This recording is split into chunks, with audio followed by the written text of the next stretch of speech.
Hello everyone, welcome back to my YouTube channel and Facebook page education hub BD. পেজকে related সকল ধরনের update এবং authentic নিউজটি সবার আগে আপনাদের কাছে পৌঁছে দেওয়ার চেষ্টা করি ভিডিওর মাধ্যমে। আপনারা জানেন, পে কমিশনের এক গোপন সূত্রের মাধ্যমে প্রত্যেক দিনের বৈঠকের পরে যে সত্য এবং অথেন্টিক নিউজটি আছে সেটি কিন্তু আপনাদের কাছে দেওয়ার চেষ্টা করি। কোনো কিছু বানিয়ে বা অর্ধসত্য নিউজ কিন্তু আপনাদের কাছে দেওয়ার চেষ্টা করি না। তাই বলবো, যারা প্রথম এসেছেন অথবা আমার ইউটিউব চ্যানেলে ভিডিও নিয়মিত দেখেন কিন্তু সাবস্ক্রাইব করা হয়নি, তাদেরকে বলবো যে সাবস্ক্রাইব করতে কিন্তু কোনো অর্থের প্রয়োজন হয় না, একটু সময় লাগবে। সাবস্ক্রাইব বাটনে ক্লিক করবেন, ক্লিক করার পরে দেখবেন যে দুইটা অপশন আসছে, একটা হচ্ছে এডুকেশন হাব বিডি এবং পে স্কেল হাব বিডি, দুইটা ইউটিউব চ্যানেল আসছে। দুইটাই আমার ইউটিউব চ্যানেল, দুইটাই সাবস্ক্রাইব করে দিবেন। তাহলে কি হবে, পে স্কেল রিলেটেড সকল ধরনের আপডেট কিন্তু আমি দুইটা ইউটিউব চ্যানেলে ভাগ করে দিয়ে থাকি। তাহলে চলুন দেরি না করে আমরা মেন ভিডিওতে চলে যাই। মেন ভিডিওতে যাওয়ার আগে আপনাদেরকে আরেকবার মনে করে দিতে চাই, যারা ইউটিউব চ্যানেল সাবস্ক্রাইব করেনি অবশ্যই করবেন। ভিডিওতে যেহেতু ক্লিক করে ঢুকেছেন, আপনাদের উপকারে আসবে, তাই ভিডিওটি লাইক করে দিবেন। আজকে ভিডিওটিতে কোনো মন্তব্য থাকলে, আমি ভিডিও আরও কীভাবে ভালো করতে পারি তার কোনো পরামর্শ বা আদেশ থাকলে সেটাও কিন্তু কমেন্ট বক্সে লিখে যেতে ভুলবেন না। তাহলে চলুন আমরা কালক্ষেপণ না করে মেন ভিডিওতে চলে যাই। আমরা মেন ভিডিওতে চলে এসেছি। আজকের দুইটা টপিক সম্পর্কে আমরা আলোচনা করব। একটি হচ্ছে বেতন বাড়ছে 70 থেকে 100%, আর হচ্ছে আরেকটি হচ্ছে এই সরকারের আমলেই আমাদের পে স্কেলটি বাস্তবায়ন হবে কিনা। এই দুইটা নিউজ, একটা হচ্ছে বেতন বাড়ছে 70 থেকে 100%। এটা কিন্তু আজকে কালের কণ্ঠের নিউজ হয়েছে এবং এই সরকারের আমলে, অর্থাৎ অন্তর্বর্তীকালীন সরকারের আমলেই গেজেট আকারে প্রকাশ হবে কিনা, এবং 2025-26 যে অর্থ বছর রানিং আছে তার ভিতরে আমরা আমাদের নতুন পে স্কেলের আন্ডারে বেতন পাবো কিনা, এই দুইটা বিষয় সম্পর্কে আমরা আলোচনা করব। তাই বলবো না টেনে একদম শেষ পর্যন্ত দেখবেন, তাহলে আপনারা অনেক উপকৃত হবেন। দুইটা বিষয় সম্পর্কে আমি জানাবো আপনাদেরকে এবং সকল কনফিউশন কিন্তু দূর হয়ে যাবে। তাহলে চলুন আমরা জেনে নিই। বাংলাদেশের সরকারি চাকরিজীবীদের মধ্যে এখন সবচেয়ে আলোচিত বিষয় হলো নতুন পে স্কেল। পে কমিশনের চূড়ান্ত পর্যায়ে কাজ করছে, তবে বাস্তবায়ন নিয়ে তৈরি হয়েছে অনিশ্চয়তা ও নানা প্রশ্ন। প্রস্তাবনার মূল তথ্য: বাংলাদেশ সরকারি কর্মচারী কল্যাণ ফেডারেশনের প্রস্তাব অনুযায়ী সর্বনিম্ন বেতনের প্রস্তাব রাখা হয়েছে 35,000 টাকা। বর্তমান গ্রেড 20টি কমিয়ে 12টিতে নামানোর প্রস্তাব দেওয়া হয়েছে। এতে বৈষম্য কমবে বলে ধারণা করা হচ্ছে। আপনারা সকলে জানেন যে বাংলাদেশের যে আর্থসামাজিক অবস্থা এবং অর্থনৈতিক যে অবস্থা আছে, এখানে মুদ্রাস্ফীতির যে পরিমাণে রয়েছে, সেখানে একটা সরকারি চাকরিজীবী, বিশেষ করে যে সর্বনিম্ন গ্রেডে রয়েছেন, বিশেষ করে 11 থেকে 20তম গ্রেডের সরকারি চাকরিজীবীরা কিন্তু প্রচুর অর্থ কষ্টে রয়েছেন। তারা তাদের পরিবারের সদস্যদের নিয়ে, শুধুমাত্র একজন যদি পরিবারের সরকারি চাকরিজীবী হয়ে থাকেন, অন্য কেউ যদি কোনো কাজ বা ইনকাম না করেন, তাহলে কিন্তু কোনোভাবেই সংসার চালানো হচ্ছে না। 3 বেলা ডাল ভাত ভর্তা খেয়েও কিন্তু জীবন ধারণ করা যাচ্ছে না। সরকারি চাকরিজীবীরা 11 বছর ধরে বঞ্চিত রয়েছেন, নতুন কোনো পে স্কেল পান না। যদি নিয়মিত 5 থেকে 6 বছর পর পর পে স্কেল আসতো, তাহলে কিন্তু দুইটা পে স্কেল অলরেডি সরকারি চাকরিজীবীরা পেয়ে যেত। সেখানে কিন্তু নর্মালি কিছু না হলেও 30,000 টাকা বেতন হতো। সেখানে মুদ্রাস্ফীতির পরিমাণ এবং সকল দিক বিবেচনা করে কিন্তু সরকারি চাকরিজীবীরা ন্যূনতম 35,000 টাকার দাবি করেছে। এই দাবিটি আপনার কাছে যৌক্তিক মনে হয় কিনা কমেন্ট বক্সে অবশ্যই লিখে জানাবেন। আমরা কিন্তু মনে করি এই দাবিটি একদমই 100% যৌক্তিক, এবং 35,000 টাকার নিচে যেন কোনোভাবেই বেসিক না দেওয়া হয়, সর্বনিম্ন বেসিক, এবং গ্রেড কিন্তু কমানোর জন্য এটা কিন্তু পে কমিশনের ভিতরের সকল যে কর্মকর্তারা আছেন তারাও কিন্তু একমত হয়েছেন যে গ্রেড যেহেতু 20টা রয়েছে, এর ভিতরে 20টা গ্রেড রেখে বৈষম্য কমানো কিন্তু কোনোভাবেই সম্ভব না। তাই আমাদের পে কমিশনের সকল কর্মকর্তারা কিন্তু নীতিগতভাবে একমত হয়েছেন যে গ্রেডটি কমিয়ে আনা। কতটি গ্রেড হবে সেটা বলা যায়নি, কিন্তু আমরা সরকারি চাকরিজীবীরা চাই 12টি গ্রেড যেন ন্যূনতম হয়, এবং 1:4 অনুপাতে যেন আমাদের পে স্কেলটি দেওয়া হয়। আপনি সর্বনিম্ন 35,000 টাকা বেসিক এবং 12টি গ্রেডের বেতন হোক এবং 1:4 অনুপাতে বেতন হোক, এটি চান কিনা অবশ্যই কমেন্ট বক্সে লিখে যেতে ভুলবেন না। তাহলে চলুন বাকিটুকু আমরা জেনে নিই। 2015 সালের পর কোনো নতুন পে স্কেল হয়নি। নিয়মিত হলে 2025 সাল নাগাদ 33,000 টাকায় পৌঁছাতো, যেটা আপনাদেরকে বললাম। বেতন বৃদ্ধির সম্ভাবনা: শিক্ষা উপদেষ্টা অধ্যাপক সিআর আবরার জানিয়েছেন, নতুন প্রস্তাবে 50 থেকে 70%, এমনকি 100% পর্যন্ত বেতন বাড়তে পারে। অর্থাৎ কিছু গ্রেডে বেতন প্রায় দ্বিগুণ হওয়ার সম্ভাবনা রয়েছে। এখানে কিন্তু শুভাঙ্করের ফাঁকি রয়েছে। বিশেষ করে কালের কণ্ঠে যে নিউজটি হয়েছে আজকে, সেখানে বলা হয়েছে যে এখানে এটা 50 থেকে 70% এবং 100% পর্যন্ত বেতন বাড়তে পারে। এটা কিন্তু এখনের নিউজ না, এই নিউজটি কিন্তু অনেক পুরনো নিউজ। বিশেষ করে 1 মাস হতে চললো এই নিউজটির।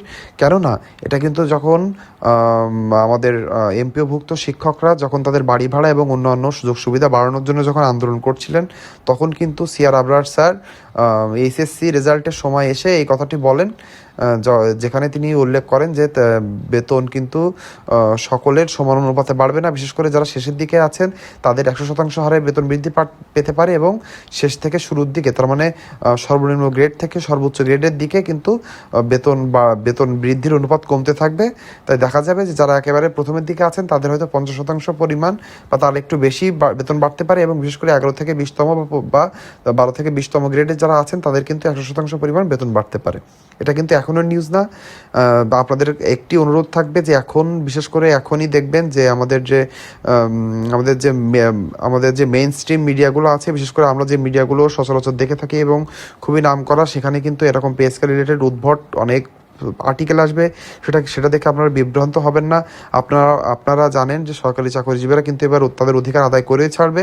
তাই আপনারা যখনই কোনো কিছুতে অসঙ্গতি মনে করবেন, আপনারা কিন্তু প্রতিবাদ শুরু করে দিবেন। যেমন আপনি কমেন্ট বক্সে লিখে জানাতে পারেন যে আপনি ন্যূনতম 100% নিচে বেতন বৃদ্ধি পেলে আপনি তার সাথে একমত হবেন কিনা।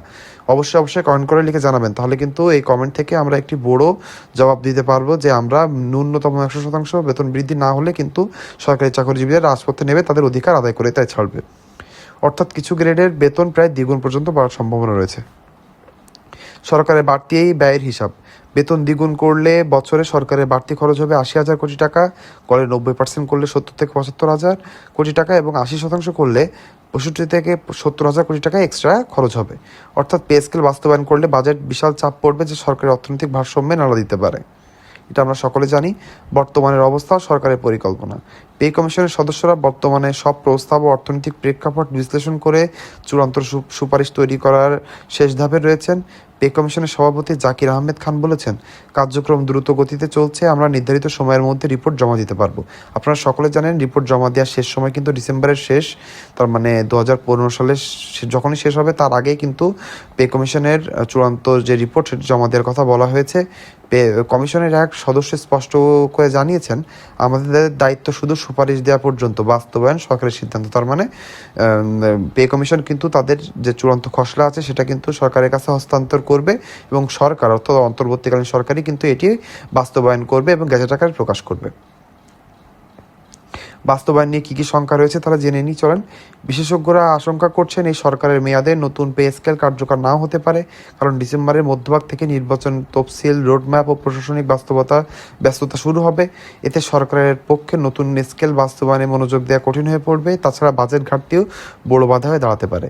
তার মানে এই যে চুলকানি বিশেষজ্ঞ আছেন, বিশেষ করে বাংলাদেশের কিছু অর্থনীতি বিশেষজ্ঞ আছেন যাদেরকে আমরা বলে থাকি চুলকানি বিশেষজ্ঞ, যখনই সরকারি চাকরিজীবীদের বেতন একটু বাড়ানোর বা সুযোগ সুবিধা বাড়ানোর কথা বলা হয়ে যায়, তখনই কিন্তু এনাদের দেশের খুব খারাপ পরিস্থিতির কথা মনে পড়ে যায়।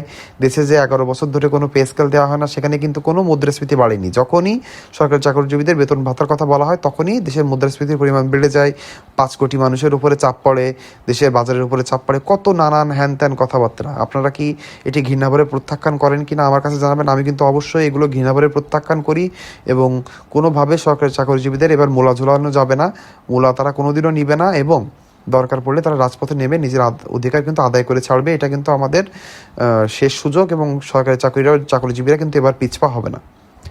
সময়সীমা ও রাজনৈতিক প্রেক্ষাপট, পে কমিশনের মেয়াদ 14 ফেব্রুয়ারি 2026 পর্যন্ত। ফেব্রুয়ারিতে যদি নির্বাচন হয় তাহলে কমিশনের রিপোর্ট জমা পড়লেও তা কার্যকর করার সময় নাও যেতে পারে। অনেক বিশ্লেষক মনে করছেন আলোচনাতেই সময় কেটে যাবে, বাস্তবায়ন পরবর্তী সরকারের উপরে পড়বে।